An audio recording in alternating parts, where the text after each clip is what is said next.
Bonjour tout le monde. Je pense que vous avez eu le temps de lire le titre, Internet libre ou Minitel 2.0. Donc moi je suis Benjamin Bayard, French Data Network, c'est l'association que je préside.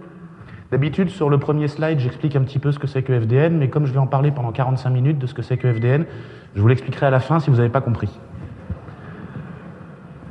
Donc on va passer tout de suite au plan, vite fait, de ce que je veux vous raconter. Je vais essayer de faire court pour qu'on ait le temps de troller, de débattre après. Puis si je fais long, on débattra dehors avec du café et des cigares. Donc je vais faire un tout petit rappel historique. Je ne prétends pas être exhaustif sur l'histoire, c'est juste recadrer 2-3 idées de base.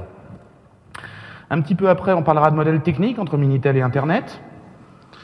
Un petit peu après, on parlera de modèles économiques entre Minitel et Internet. Un petit peu après, on parlera des différents acteurs de ces deux mondes. Ensuite, on parlera de quelques questions juridiques relativement simples, mais qui ont un impact majeur. Et j'essaierai de passer un petit peu plus de temps sur la conclusion parce qu'elle est importante. Bon, on va commencer par l'histoire. Rapidement, quelques points clés. Pourquoi est-ce que je viens vous parler d'Internet libre dans une conférence qui parle de logiciels libres? Basiquement parce que ça se ressemble. C'est à peu près les mêmes dates. C'est-à-dire que l'apparition d'Internet et l'apparition des logiciels libres, curieusement, c'est vaguement la même époque. C'est la fin des années 70. C'est le moment où les deux prennent leur essor. Ce sont les mêmes acteurs. C'est-à-dire que si vous fouillez qui sont les gens qui ont des idées dedans, qui sont les gens qui font des choses, ben vous verrez que globalement, c'est les mêmes. Ou pour le moins, ils se connaissent, ils se côtoient. Vous constaterez que ça a cru à peu près à la même vitesse. C'est-à-dire que si vous regardez l'essor d'Internet, vous regardez l'essor du logiciel libre, vous verrez ce sont deux courbes qui finalement se ressemblent. Le mode de fonctionnement est le même, c'est-à-dire le côté auberge espagnole.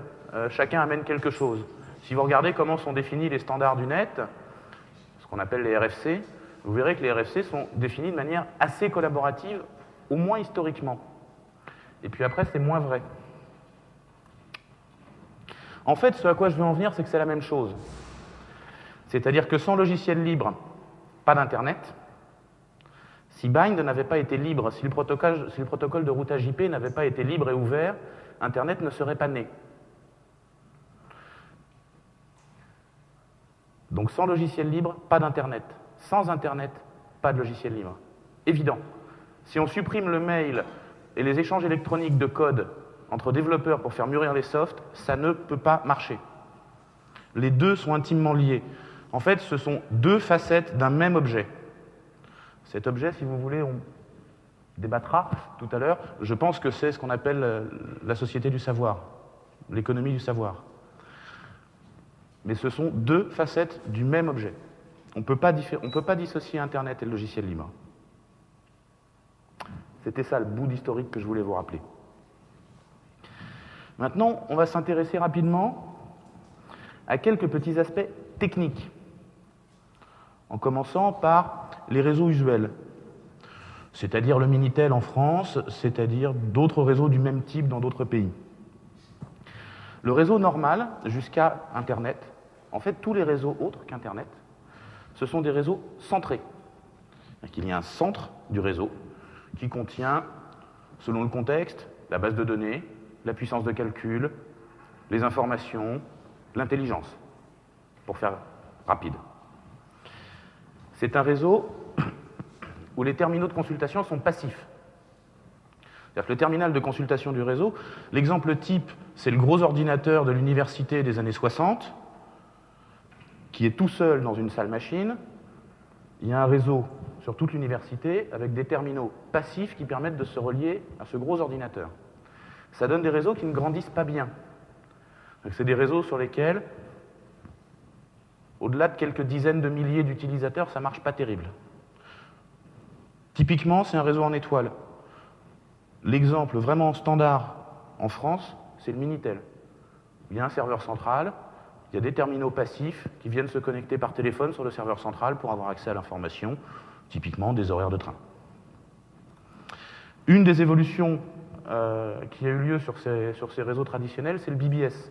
Le BBS reste un modèle Alors BBS, pour ceux qui ne savent pas, c'est le Built-in Board System. C'est ce que faisaient les geeks à la fin des années 70, au début des années 80, même jusqu'à la fin des années 80. Ça reste du réseau centré, c'est-à-dire qu'il y a un gars qui tient le BBS, et il y a des gens qui se connectent dessus pour discuter et pour échanger. Le réseau Internet. Structurellement, il est très différent. Internet, c'est un réseau qui n'a pas de centre. Internet, c'est juste une toile qui n'a pas de point central. C'est un réseau où chaque terminal est à la fois serveur et client. C'est quelque chose qu'on connaît tous par cœur maintenant, client-serveur. Les gens se sont mis à le redifférencier. C'est-à-dire qu'on croit qu'il existe des clients Internet, on appelle ça des bleus ou des utilisateurs avec un navigateur, et puis il existe un serveur Internet, ça c'est un truc très cher quand on est dans une salle machine où il n'y a pas d'interface graphique. C'est pas vrai. Internet, c'est un réseau d'ordinateurs qui sont tous à la fois clients et serveurs. C'est un réseau de type maillé, c'est pas une étoile. Il n'y a pas un nœud d'échange mondial du trafic Internet dont tout le reste ne serait que des ramifications. On peut rayer l'Amérique du Nord de la carte, Internet continuera à fonctionner. Oui, s'il y avait un centre, il sera en Amérique du Nord, a priori. En fait, la formulation qu'on retient habituellement, c'est qu'on dit que sur Internet, on a mis l'intelligence en périphérie du réseau. Dans le Minitel, on a mis l'intelligence au centre. C'est le contenu, c'est les bases de données, avec des terminaux débiles autour. Internet, c'est le contraire. On a mis des routeurs idiots au centre, et on a mis en périphérie des ordinateurs qui réfléchissent. C'est ça le modèle d'Internet. La grande révolution qu'a été Internet, c'était d'apporter ça. Parce que des réseaux téléinformatiques centrés, on en fait depuis les années 50 à peu près. Où est-ce qu'on en est maintenant? Alors, petit aparté, je vais m'arrêter quasi exclusivement sur le mode de fonctionnement d'Internet en France. D'abord parce que c'est l'exemple que je connais le mieux.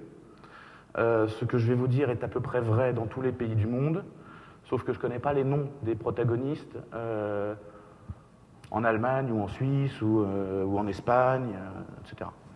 Je connais bien par contre les protagonistes français. Un premier exemple que je trouve distrayant, c'est la vidéo à la demande. La vidéo à la demande que vous avez chez Free ou chez Orange, c'est un serveur central qui tient toutes les vidéos. Et puis c'est un boîtier relativement débile qu'on appelle Machin Box, qui est branché sur votre télé, qui permet de la regarder. Vous, je sais pas, moi, ça, c'est du Minitel. Il est en couleur haute définition, mais c'est du Minitel. D'ailleurs, vous regarderez, on paye à la minute, comme sur 3615 machin, pareil. Le courrier électronique. Moi, quand j'ai appris le courrier électronique, quand j'étais petit, on m'a dit, c'est le login de l'utilisateur, le nom de la machine, mon adresse mail, c'est Bayard B, ça c'est mon login, edgar.fdn.fr, ça c'est ma machine. Quand vous faites sur Internet ping edgar.fdn.fr, si ça répond, c'est que mon PC à la maison est allumé et est connecté à Internet. Jean-Paul.dugenou@wanadoo.fr, moi je suis prêt à parier que sa machine ne s'appelle pas wanadoo.fr. Le type qui a la machine qui s'appelle wanadoo.fr, il a 56 millions d'adresses mail dessus. Je suis persuadé que c'est pas vrai. Il n'a pas, lui, perso, 56 millions de boîtes aux lettres. Avoir mis 56 millions de boîtes aux lettres sur le même domaine, sur la même machine, c'est avoir mis tout le contenu au centre. Votre correspondance à vous. Au centre. Ça, c'est pas de l'Internet, c'est 3615 ULA. En moins X. Dailymotion, YouTube. J'ai pris l'exemple français, l'exemple américain, tout le monde les connaît. Ces gens-là, qu'est-ce qu'ils font? Moi, la première fois que je l'ai vu, je me suis dit « Ah, c'est marrant comme tout. On pose des vidéos, les gens regardent, c'est rigolo. »